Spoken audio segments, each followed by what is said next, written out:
Welcome to Amazing Business Radio with best-selling author and customer service and business expert, Shep Hyken. Shep will talk with some of the smartest thinkers in business to help make you more successful in your professional and personal life. This is Amazing Business Radio with Shep Hyken.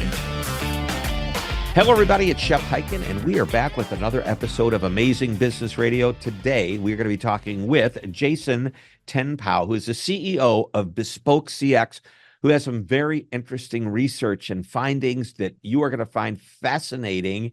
And they apply, even though he focuses in specific industries, they apply to virtually every industry. He's got great insights to share today. Now, before we jump into the interview, two quick announcements. Number one, I want to thank our sponsor, VDX.ai. They're a company that helps their clients achieve high performance by empowering their employees and the organizations to reach their full potential. More about that at the break. Also, if you've got an amazing story that you want to share or a question that you want to ask, please reach out to me on any of the social media channels. I'm everywhere. I'll either answer the question right there in the social channel on this show, or I'll answer it in my newsletter, which is the Shepherd Letter. You can get the Shepherd Letter simply by going to my website, hyken.com, HYKEN.com, and you can sign up for it at no charge. And also, you'll be able to download the annual research report we do, which is filled with fascinating stats and facts and findings that you'll find important to whatever it is you do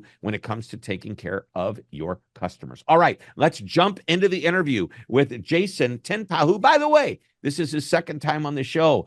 I am excited to have him back. Jason, welcome back to the show. Oh, it's nice to be here. Always nice to talk to you, Shep. How are you doing? I'm doing great. And I could swear we talked last year, and you're telling me it's been almost 2 years. Yeah, it's been a while. It's been a while. A lot has happened, you know? Time flies when you're having fun. There's no doubt about that. Absolutely. And there's a lot going on in the world right now to keep us on our toes. That's for sure. So tell us a little bit remind us about bespokeCX. I love that name. First of all, the word bespoke. What does that actually mean? I think it's being bantered around the wrong way by so many people. I know. And for us, what bespoke is the understanding that every company is unique and their VOC program needs to be unique, and the solution and their platform needs to be unique to their particular business and their particular IT and platform challenges that they have in order to be effective. Black box, one size fits all is no longer the standard for delivering a high-performing VOC program. Well, great definition. So essentially, bespoke is tailored, custom, focused on you. It's your solution, not necessarily everyone else's. Correct. Yep. Correct. Now, your best-selling book, Unbreakable, Yes. really gets into the idea of how brands are just excelling and creating an experience that's easy, makes it easy to do business with them, frictionless, convenient, if you want to call it that, which is a near and dear concept to my heart. I mean, to me, the easiest companies to do business with will almost always win, regardless of even price. It's interesting, the convenience has become even more important than a friendly service experience. Absolutely. And, it's become that way because a lot of the experiences now are digital, right? And the expectation is that you're not competing against the folks in your industry. When it's digital, you're competing against Amazon, right? Yeah. Because that's the expectation. That's the gold standard. Those are the standards that are being set. And you need to meet and exceed those expectations if you want to build those unbreakable relationships. And to your point, Jason, the gold standard, if you will, Amazon, when you ask people where their best customer service experiences are, and in our most recent research, and every year we ask, tell me about the 3 brands that come to your mind when you think of great experiences. And of course, Amazon is almost always at the top. Although the Gen Z research we just uncovered, Apple's at the top, okay, which is great. And yet you go to the other generations as you get older, Amazon's always at the top. But here's the point. I don't believe a customer, consumer, a patient, and we want to get into your research, and you did a lot of work in healthcare. All of these people are no longer comparing you to direct competition, but instead they compare you to the best experience they've had from any brand, from any industry. And that, to your exact words, is the gold standard that they hope that this company, this brand, even if they're not in that same industry as that gold standard of Amazon, they want an experience that's like that. I jokingly called it the Amazon nation of the world. Absolutely. And you know what? You brought up an interesting brand, Apple, right? Apple seems to have the ends of the spectrum. And it's really quite fascinating because if you look at Apple, where their sweet spot is, it's at the very young, right? But it's also at the very old, right? And they've been able to create that connection. Like, for example, I'll give you an example. If my mom has a technical problem with her iPhone, she doesn't talk to me anymore. When she's in the mall, she just goes into the Apple store. And that is such an interesting paradigm shift, right? Because older customers were often ignored. And we've seen this evolution, and Apple, I think, is one of the companies that have sort of cracked the code in how to nurture relationships with the older audience, and at the same time nurture it with the younger audience. Yeah. Yeah. So yeah, Apple, Gen Z said Apple's number one. And by the Yep. way, they rank Chick-fil-A is Hmm. number 4. Okay. And if you jump over to the boomers, okay, are you ready for this? Yeah, yeah, Well, heavy. Walmart's number 1, Amazon's number 2. Collectively, Amazon shows up as number 1, but Chick-fil-A drops to 23 with the old, I guess, older. Hey, I'm staying away from that fried chicken if I want to That's live a little right. bit longer. I don't know why. Yeah. Gotta have grilled. Can't fry it. Can't Yeah, fry it. My stomach but can't handle it. but Apple drops to number 18. Now, important to note, it's still in the top 25 of brands. And I think that's real important. Anyway, this isn't about my research. This is about your research. And Absolutely. let's talk a little bit about it. You recently did a study and you went after 5 specific industries. That's right. The things we were really interested is telecom, finance, healthcare, energy, and of course, retail and hospitality. Those are like, for us, those are the big 5. And we really dug into the audiences that spend money and invest and have sort of deeper relationships, let's call it, across these sectors. And so we're not necessarily looking at the very young. We're not even necessarily looking at folks that are necessarily very old. We've sort of pulled out the ones that were spending the money. And Oh, so, I like that.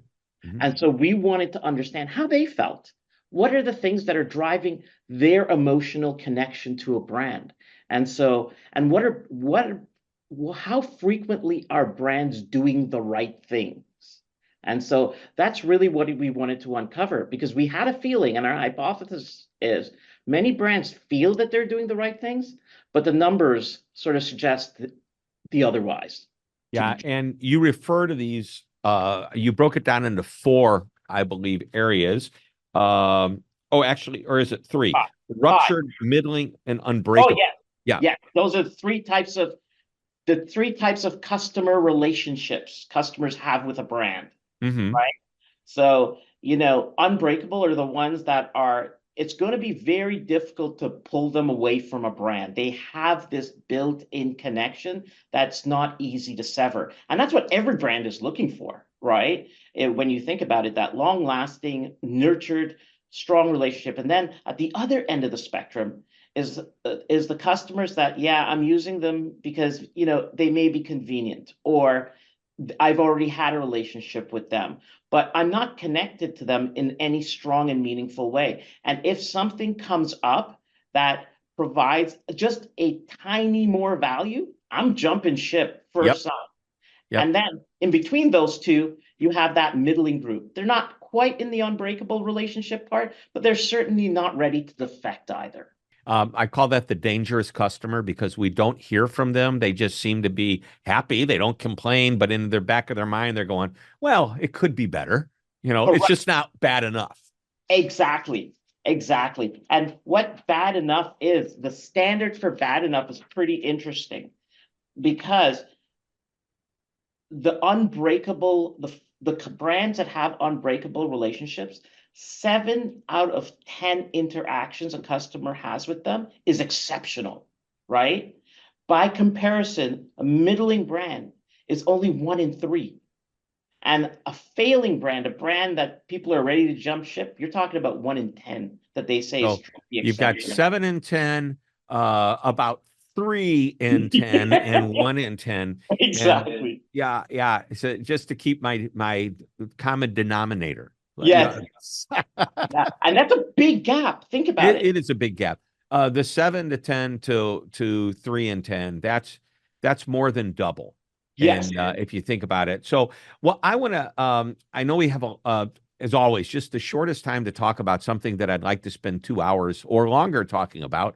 But let's talk about what top customer experience brands are doing to outperform the competitors. And I want to start with the idea that handling customer interactions simply in a professional manner gives you a 3 times advantage. Yeah. Isn't that unbelievable?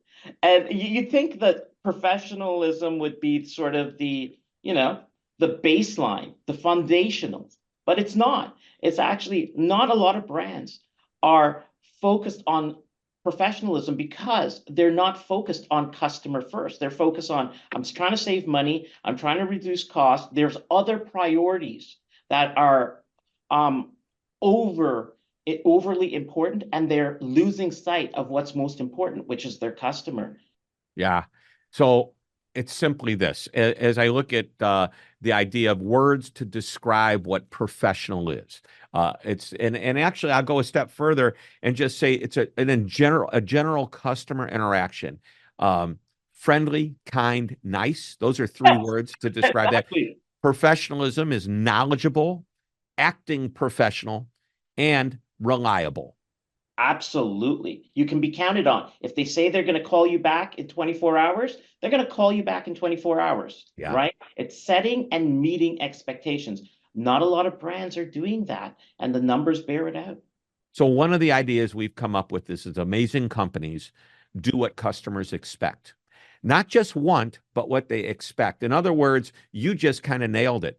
In 24 hours, if you say you're going to call somebody back, you always call back. And this is what customers say. I love doing business with them because they always, and you can fill in the blank, they're always so knowledgeable. They always get back to me when they promise to. They always respond quickly. The word always followed by that positive expression of whatever it is what allows you to say these people fall into that professional category. 3 times more likely to handle their customer interactions better than the laggards out there.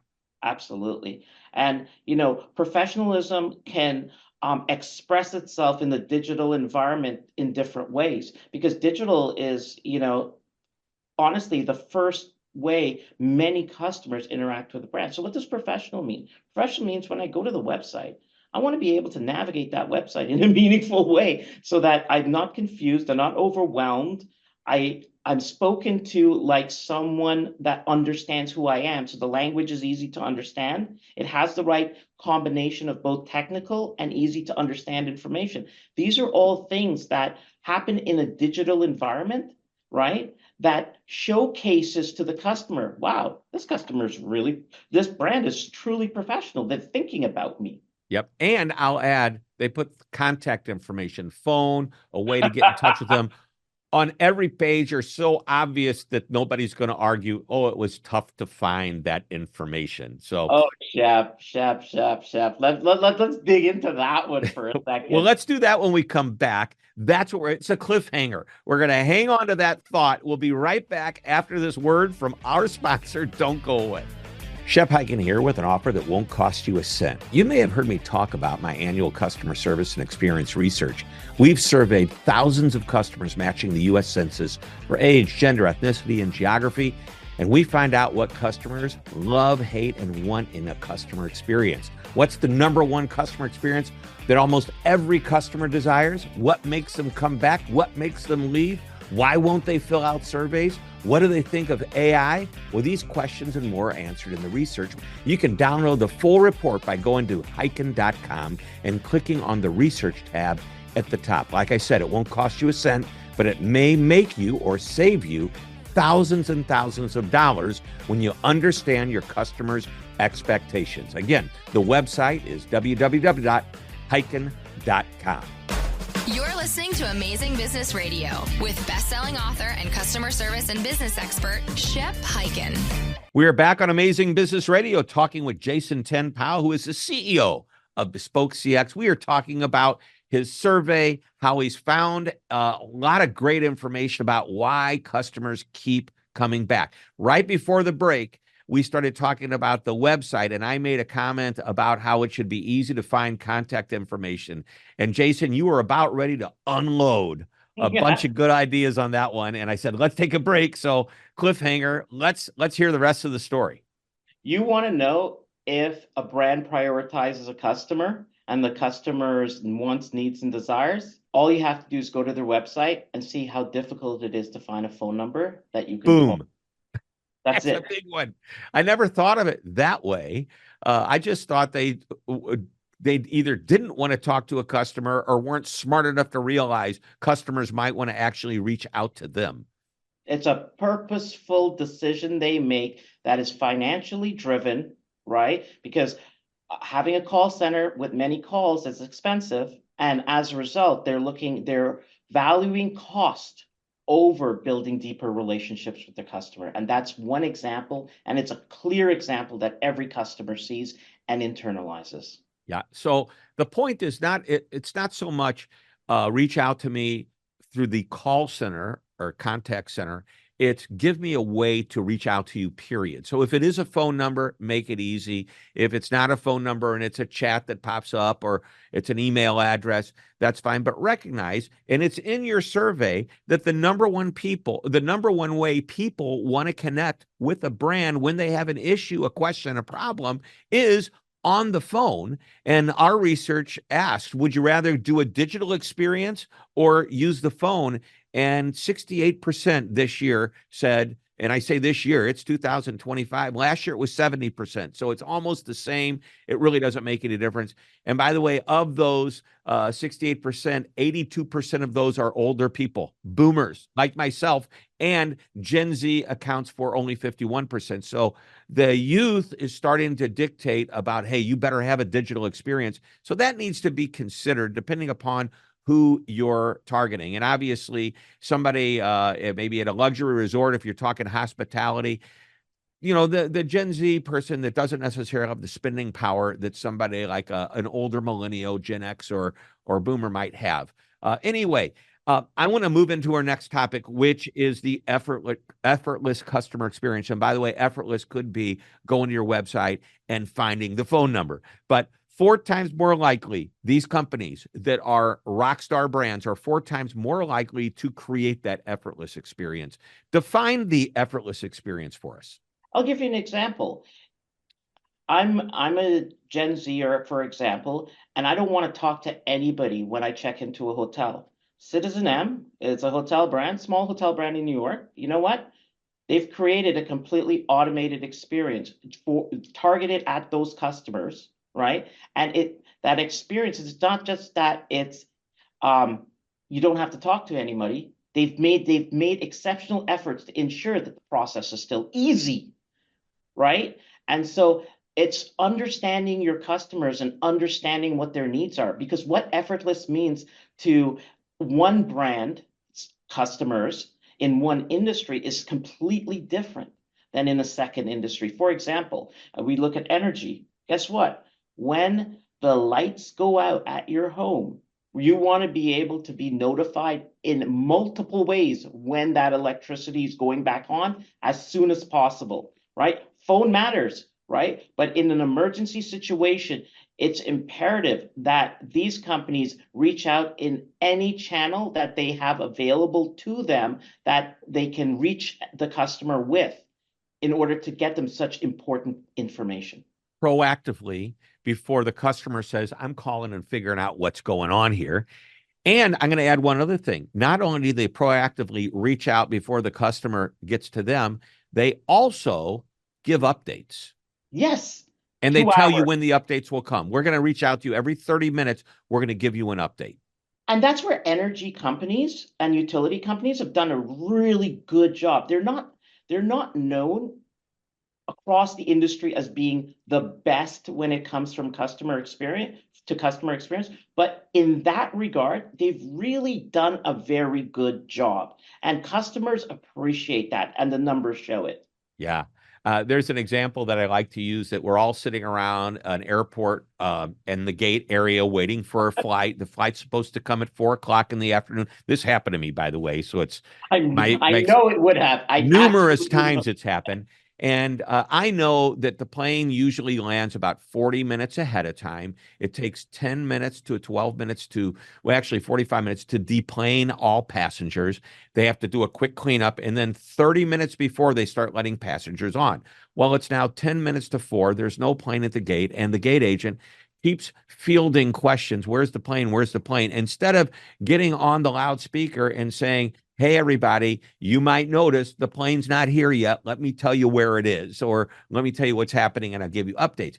By the way, the opposite of that is when the gate agent does get on the loudspeaker before anybody even thinks that the plane is going to be late and says, hey, everybody, I want you to know that our plane is running a little bit behind, and you don't see the plane here at the gate. And here's why. And I'm going to give you updates. And you can just look out at everybody and see the sigh of relief of just having the knowledge of that information. And it's funny, Shep. I'll give you a recent example of traveling, which I think, believe it or not, tops that one, because this was so horrible. It was hilarious. Okay. So we're sitting at the gate, and the gate person says that, hey, this flight's been canceled. You need to rebook, right? So then all of us, you see the big marching over to the counter to rebook, right? And then after you're rebooked and, you've gotten everything done, which is an hour later, then you get a text message from the company saying, oh, this flight has been canceled. The one you just rebooked. No, the one originally. Oh, the original one. Oh, that's even worse. Okay. And it's like, oh, that's nice. So are they there when you need them? Is the information there when you need it? Because what they've done, they've automatically had rebooked me on another flight. So I could have, if they had given me that information sooner, they could have saved me a lot of turmoil, right? Yeah. And my level of stress would have been so much lower because I got a text message, even if it's 15 minutes later, because I spent an hour standing in the line before I could talk to somebody. If they'd give me a 15, and then I would step out of line, saved a lot of people a lot of trouble, and go sit down and wait for my next flight. So, Jason, I won't tell you the name of the airline, but their initials are American Airlines. And by the way, they're my favorite airline to do business with. I am a high-level flyer, and they treat me right. And this is an example of what you're talking about. And this is how a company does it right. The same exact type of example that you use with the utility companies. I hardly ever check my bags. I believe, this is not a knock against specifically American Airlines, but I believe when it comes to flying, there are two kinds of luggage. There's lost luggage and overhead luggage. Yep. So those are the only two. That's right. Right. But I joke about that. So I hardly ever check my bag. But one day I had to check my bag, big suitcase, long trip. And I get to San Francisco. And as I'm walking off the plane, I get a text message. Mr. Hyken, your bag, I don't know what exactly it said, but here's the gist of it. Mr. Hyken, your bag is not on the plane. It did not make it to the flight. And therefore, you do not need to go to baggage claim. You don't even need to go to the office. Please text us back the hotel you're going to be staying at or the address you're going to be or whatever it is, and we will have this delivered to you by 10 o'clock tonight. And that's effortless. That's effortless service. Yeah. You know what? If you want to see some of the biggest issues customers face today with effortless, it has to do with channel jumping, right? Yep. Digital to interactive, especially.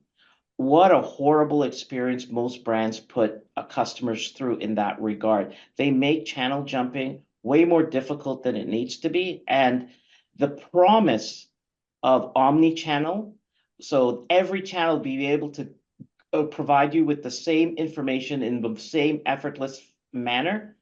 And by the way, a step further, if I'm on the phone or if I'm texting with you and I go to the phone, the conversation continues.